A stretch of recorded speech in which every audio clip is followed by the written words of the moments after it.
Bonsoir à tous, bienvenue dans votre émission La Réunion Léla, à l'affiche du cinéma. On va parler du festival de films courts qui a lieu à La Réunion et plutôt dans le sud, c'est dans Cosmo Réunionnais. Alors, on va faire comme au cinéma, honneur aux dames. Bonsoir Sandrine Aonienne, donc adjointe à la culture à la mairie de Saint-Pierre. Oui, c'est bien ça, bonsoir. Et bonsoir au directeur du festival du film court. Bonsoir Armand Dauphin. Bonsoir. J'allais dire, moi j'ai un casting, mais vous allez me donner le vôtre pour ce festival? Alors ce festival, en quelques mots, le casting, c'est 100 courts-métrages, une invitée prestigieuse, Cécile Bois, l'actrice principale de la série Candice Renoir, et une grande soirée en plein air autour de l'humour. Voilà pour le casting et les rôles principaux. Alors, puisqu'il n'y a pas de casting, on va essayer de mettre un peu de suspense. Tout le monde connaît Candice Renoir, cette femme qui va à la recherche de la vérité. C'est ça? Oui, c'est ça. C'est une série qui marche très très bien. Il y a 10 saisons que cela a commencé. Elle passe toujours en prime sur France 2. Et la moyenne d'audience est de 5 millions de spectateurs. Et il y a un vrai engouement autour du personnage de Candice Renoir. Et c'est un paradoxe. Je ne sais pas si c'est partout pareil, mais les séries policières à la télé, ça marche. Oui, c'est vrai que les séries policières, bon, on a toutes les séries américaines qui sont faites avec des budgets colossaux, les séries policières sur Netflix qui marchent très très bien. Et puis c'est vrai qu'on a très peu de séries policières françaises, mais en tout cas, celle-ci marche très très très très bien. Et elle permet aussi à une femme d'avoir un très beau rôle dans un métier. J'allais dire, on va être un petit peu chauvin, on va faire un cocorico à Yael Trulès dans OPJ, qui est une série policière également, mais ça se passe dans les îles. Ça fait quoi de voir une femme réunionnaise dans le rôle d'une policière? Vous savez, nous en sommes fiers. D'ailleurs, la série OPJ 974 est tournée en grande partie à Saint-Pierre et la ville, avec son service culturel, participe à l'accueil et au tournage de cette série. Nous venons en support logistique et ils ont l'habitude maintenant de travailler avec nous. On peut dire que vous êtes sur le terrain adéquat. Oui, tout à fait. Saint-Pierre est historiquement une grande ville de cinéma. On pourrait même dire aussi au niveau des festivals que Saint-Pierre est la seule ville qui a deux festivals de cinéma. Donc c'est une grande tradition qui est le cinéma à Saint-Pierre.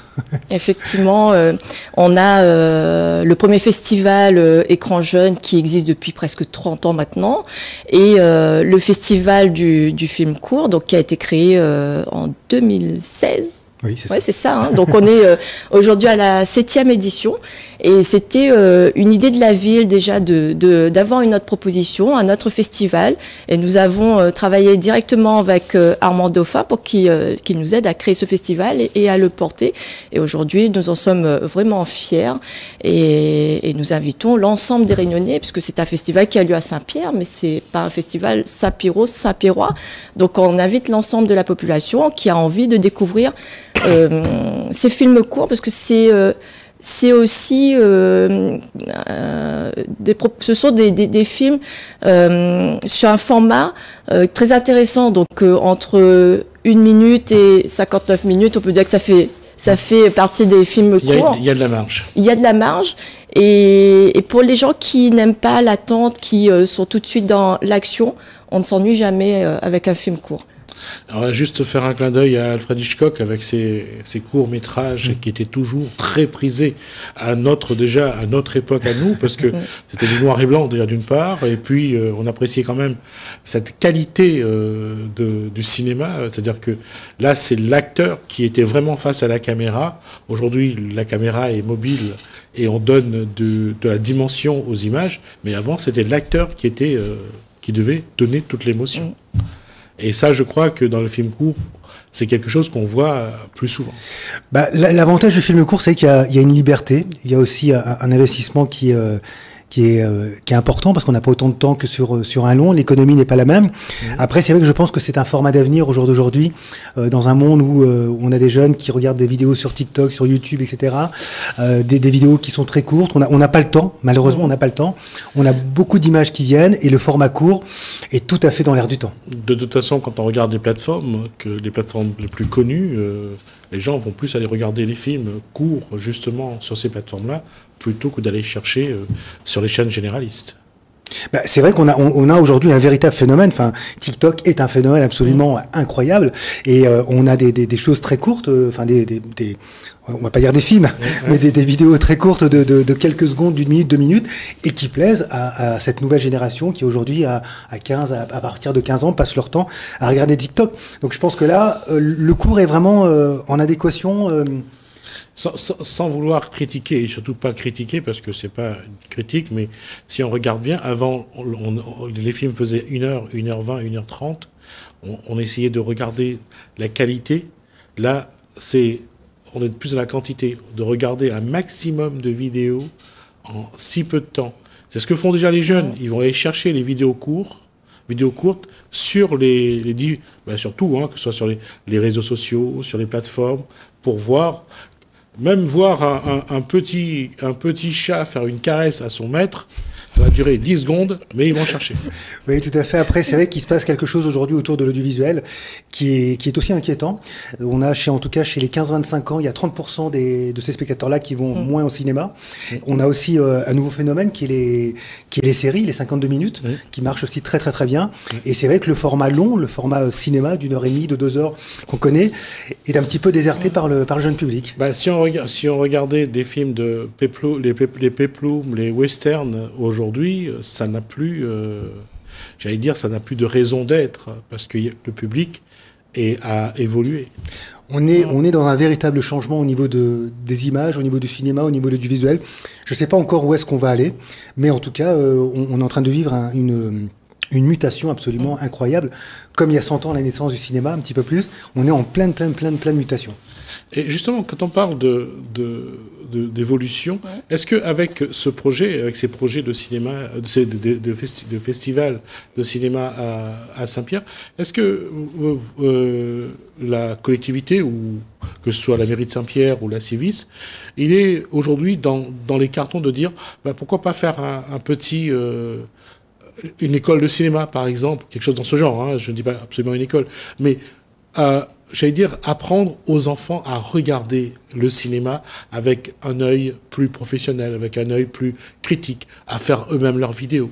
Oui, alors en effet, c'est effectivement un des axes de la politique culturelle à Saint-Pierre, parce que vous avez toute la programmation grand public de ce festival, d'autres festivals que l'on porte, et un des axes de notre travail au service culturel, c'est bien de faire rencontrer la culture et les enfants et les plus jeunes.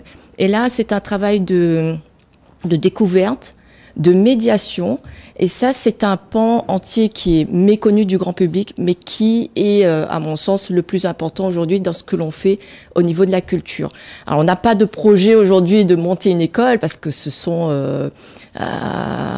des projets qui sont dévolus à des spécialistes, mais effectivement, nous accompagnons les personnes qui le souhaitent à vraiment découvrir.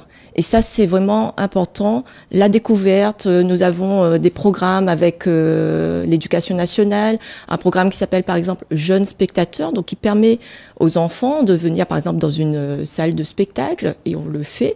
Ils sont accompagnés d'un médiateur, ils découvrent l'envers du décor, ils peuvent discuter avec les artistes, et ensuite ils assistent à une autre séance au spectacle. Et tout ça, il y a la découverte de la culture, mais aussi pourquoi pas susciter des vocations et découvrir des métiers, parce qu'il y a les métiers, on en parle peu, les métiers autour de la culture. Là, on parle de cinéma, donc autour du cinéma, de l'audiovisuel. Et c'est vrai que quand on accueille des séries, quand les différentes collectivités font le nécessaire pour que La Réunion devienne terre de tournage et soit connue dans le monde entier, il y a l'aspect économique. Et il y a l'aspect aussi développement de compétences pour des futurs réalisateurs, des comédiens. Dans les métiers autour du cinéma, vous avez plein de choses. En fait, vous avez la vision, donc caméra. Vous avez tout ce qui est le son, la lumière, mais vous avez aussi toute la partie décor, logistique, le maquillage. Donc c'est vraiment un panel très large de métiers. Et c'est peut-être l'occasion aussi, lors de ces festivals, de faire connaître ces métiers.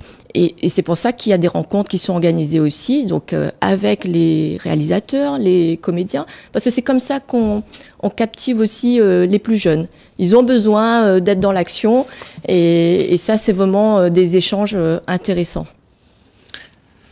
Pour rester sur l'après, je veux dire, pour les jeunes qui découvrent le cinéma à travers d'un film, à travers de ces moments-là, est-ce que ils reviennent? Est-ce qu'il y a un moment où ça leur donne envie, ça déclenche quelque chose, et on les retrouve les années suivantes, et ils sont un peu plus dans la posture à essayer le côté technique, le côté trucage, le côté jeu d'acteur? Est-ce que on le voit ou on le sent chez les enfants? Alors, il y a quelques années, on avait fait un forum de l'audiovisuel durant le festival du film court. Donc, on a arrêté avec le Covid, puis ça a été un petit peu compliqué à remettre en place cette année. Mais c'est vrai qu'après, sur ce festival, il y a des réalisateurs qui sont présents, des réalisateurs de l'extérieur, mais aussi des réalisateurs réunionnais, parce que cette année, on a quand même pas mal de films de la Réunion. On s'est aperçu aussi, sans le savoir, qu'on avait sélectionné 2 films qui ont été faits par des Réunionnais qui habitent en métropole. Donc en tout cas, c'est vrai qu'il y a vraiment aujourd'hui Ça foisonne. Ça foisonne, il y a un goût, une envie pour l'audiovisuel. Après, c'est vrai qu'aussi, tout ce qui est TikTok, Instagram donne aussi aux gens l'envie de prendre leur téléphone, parce que maintenant on peut filmer avec un téléphone. Mais en tout cas, il y a un véritable intérêt. Je crois qu'après, il faut effectivement un petit peu recadrer tout ça, redonner un esprit critique, comme on disait tout à l'heure, donner aussi des bases, parce que faut être honnête, demain tout le monde ne deviendra pas réalisateur de cinéma, demain tout le monde ne sera pas acteur, tout le monde ne sera pas youtubeur. Donc je pense qu'il faut, toute cette effervescence... Ne serait-ce que s'y intéresser, ne serait-ce que d'avoir un œil parfois un peu plus, j'allais dire, alerte. Tiens, le truc, la lumière n'est pas bonne, tiens, mais c'est juste pour soi. Un peu plus averti, voilà. C'est vrai.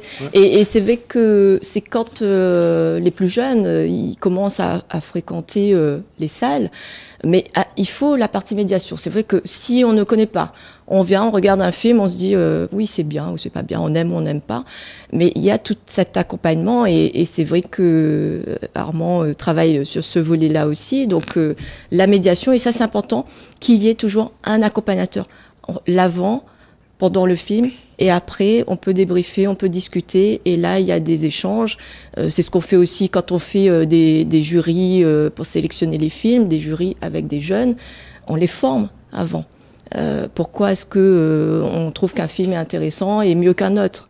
Donc, il y a plusieurs aspects sur lesquels ils vont mettre une notation. Donc, mais ça s'apprend, effectivement. Et plus on a de personnes qui vont fréquenter les salles, et mieux c'est, parce que dans les propositions, effectivement, il y a un choix divers et varié, il y a un choix pointu aussi, et il faut que les gens comprennent pourquoi ce film est intéressant. Et juste sur ce festival, qu'est-ce qu'il y a? Enfin, c'est que pour les enfants ou c'est pour le grand public? Ah non, c'est vraiment un festival qui s'adresse à tout le monde. Donc on a effectivement des séances en direction des scolaires avec un accompagnement. Et puis à côté de ça, il y a des films en compétition qui viennent de différents pays, du monde entier. On a des programmes aussi thématiques. On a par exemple un film qui s'appelle Femmes du chaos vénézuélien, qui parle de la situation aujourd'hui au Venezuela. On a un film qui revient avec 11 cinéastes, Lelouch, Shimamura, qui parle du 11 septembre. On a aussi un cinéaste belge qui s'appelle Xavier Discove, qui sera présent et qui présentera l'intégralité de ses courts-métrages et aussi son premier long-métrage, donc pour voir un petit peu le travail qu'il a fait en cours et puis comment il a pu passer au long, donc permettre aussi à des gens de découvrir ce parcours. Et puis on a surtout cette grande soirée, on va dire que ce sera la soirée TikTok du court-métrage, ouais. La soirée en plein air, autour de l'humour, avec 2 heures de court-métrage qui vont s'enchaîner dans la bonne humeur. Et ce qui est important, c'est de dire que cette soirée en plein air, elle est aussi gratuite. Et tout se passe au cinéma Moulin à Café, donc qui est dans un quartier de Saint-Pierre. Et ça, on y tient à l'ancrage dans ce quartier. Ouais. On va le localiser alors? Ça se passe dans quel quartier? Voilà, donc dans le quartier de la Ravine des Cabris. Donc au Moulin à Café, aussi un Moulin à Café, à l'espace du Moulin à Café. Et puis on a aussi après une décentralisation sur Petite-Île. Mais en tout cas, il est vrai que c'est vrai que c'était très important d'ancrer ce festival dans le quartier de la Ravine des Cabris, et je le dis, en tout cas avec tous les invités qu'on a reçus, ça paraissait, il il y a quelques années totalement surréaliste de dire que Victoria Abril est à la Ravine des Cabris, ou cette année que Candice Renoir est à la Ravine des Cabris. Donc on arrive avec une proposition en se disant ce festival vous appartient, à vous la population de la Ravine des Cabris, à vous la population de Saint-Pierre, à vous la population de la Réunion, avec des invités qui sont relativement prestigieux. Donc on vous invite à venir. Parfois j'ai l'impression que le Rennais ne mesure pas le côté vraiment important de certains acteurs. On a eu cet acteur français une fois qui est venu. Alors là, il faut que je retrouve son nom. Il a joué entre autres avec Jet Li dans. Non, c'est pas Roméo qui doit mourir, mais je sais. Il a joué avec dans Bad Boys. C'était lui le méchant. Tchéky Cario. Ouais, Tchéky Cario, il est venu à La Réunion, je trouvais qu'on lui donnait pas assez d'envergure. Il a joué avec Mel Gibson dans Le Patriote, il a joué avec il a fait avec Bad Boy, avec Will Smith et Lawrence dans Bad Boys 1. Il a joué d'autres films avec Jet Li entre autres. J'ai trouvé que c'est quand même une grande dimension. Et autre chose que j'ai trouvé magnifique, c'est Naomi Lenoir, qui avait joué avec entre autres Jackie Chan et l'autre que j'ai oublié son nom d'ailleurs dans Rush Hour. Ouais. On a quand même des appointances avec des personnes, avec des films qui ont eu une grande dimension, avec des acteurs de grande dimension. Mais parfois, on a l'impression que la Réunion est déjà blasée de ça. Là, on parle de Candice Renoir. En tout cas, nous, c'est vrai que sur le Festival de Saint-Pierre, ce qu'on veut essayer de faire, c'est qu'effectivement, alors, ça reste des stars, ça reste de l'audiovisuel, mais en tout cas, ce n'est pas le Festival de Cannes, ce n'est pas l'envie. Et l'idée, c'est vraiment de faire en sorte que les spectateurs puissent tout à l'heure, demain, aller discuter avec Candice Renoir. Ce qui est très rare, ce qui est surréaliste, mais voilà, à l'arrivée des Cabris, je vais discuter avec Candice Renoir. En tout cas, on veut vraiment que ce festival appartienne aux spectateurs. Juste, ce qui a marqué, moi, qui a fait le buzz, c'est quand les acteurs de la série Stargate sont venus à La Réunion. Là, je trouvais qu'ils ont vraiment répondu. Mais c'est vrai que tout ce qui est dans le domaine du sci-fi, ça intéresse. La science-fiction, ça plaît. Oui, mais c'est une super production aussi. Oui, c'était super production, c'est vrai, je suis d'accord. J'étais pas fan, hein. J'ai aimé le film avec... je vais avoir du mal à retrouver le nom de l'acteur. J'ai aimé le film, mais la série, je ne l'ai pas apprécié avec celui qui jouait... Alors là, j'ai oublié son nom aussi. Alors moi, je suis pas très science-fiction. Non, c'est pas science-fiction. C'était celui qui est capable de tout faire avec n'importe quoi, là. Richard D. Anderson. Ah, MacGyver. Voilà. Bon, les références. Ouais. C'est là où pourtant, je te dis, c'était vraiment une série qui a vraiment marché, et à La Réunion aussi, j'ai vu que ça a marché. C'est comme la série W. Oui, V. Ça aussi, ça a plu. Parce que moi, j'ai pas trouvé ça extraordinaire, hein, mais les gens ont aimé le côté science-fiction. En tout cas, aujourd'hui, c'est vrai qu'il y a un vrai engouement pour les séries. Hein. Ouais. C'est absolument incroyable. Incroyable. D'ailleurs, quand on regarde La Guerre des Étoiles, quand on regarde ce genre de film, il y a toujours, Star Trek a toujours un vrai public. Hein. Ouais. C'est impressionnant, quoi. Bon, c'est la vieille génération. Je ne vais pas changer ça. Alors, ça commence donc demain. C'est ça, jusqu'à dimanche soir. Oui. Donc avec des films en compétition, des programmes thématiques. Aussi tout à l'heure on parlait que ce festival appartient vraiment au public. On a un jury des Saint-Pierrois, donc où des habitants de Saint-Pierre formeront le jury. On a aussi un prix du public pour les films en compétition. Et après, à côté de ça, on a différents programmes thématiques. Donc un programme qui s'appelle Femmes du chaos vénézuélien, un programme autour du 11 septembre avec 11 cinéastes internationaux. On a aussi un partenariat avec l'Académie des Césars où on présentera Les Murs en or, qui est un petit peu le best-of des meilleurs courts-métrages primés dans les plus grandes académies, les plus grands festivals. Et puis une grande rétrospective donc au cinéaste belge Xavier Disqueux, avec l'humour à la belge, comme ils savent très bien le faire. Et puis donc cette grande soirée en plein air, gratuite, à l'espace du Moulin à Café, avec Cécile Bois qui sera présente pour rencontrer tous les spectateurs. Et puis aussi le ciné-goûter, donc destiné au jeune public, programme de films d'animation et puis un petit goûter offert à l'issue de la séance. En tout cas, le décor est planté. On attend, vous, les acteurs, pour que le film soit au plus atteint son paroxysme, ne serait-ce que dans le plaisir, mais pas dans le suspense. Merci. Merci. Sandrine Aonienne, donc je rappelle, vous êtes adjointe au maire à la culture à Saint-Pierre. Donc également Armand Dauphin, donc, qui est directeur donc de ce festival de films courts. Quand on dit un film court, généralement, c'est 30 secondes ou... Alors, non, officiellement, ça commence à 1 minute. Hein, en dessous de 1 minute, c'est un TikTok. Non, parce qu'avant, le film court, ça faisait 21 minutes. C'est pour ça que je pose la question. Là encore, c'est la vieille école. Merci à vous deux. Merci à vous de nous avoir suivis. Merci Alain, merci François. Je vous dis à bientôt.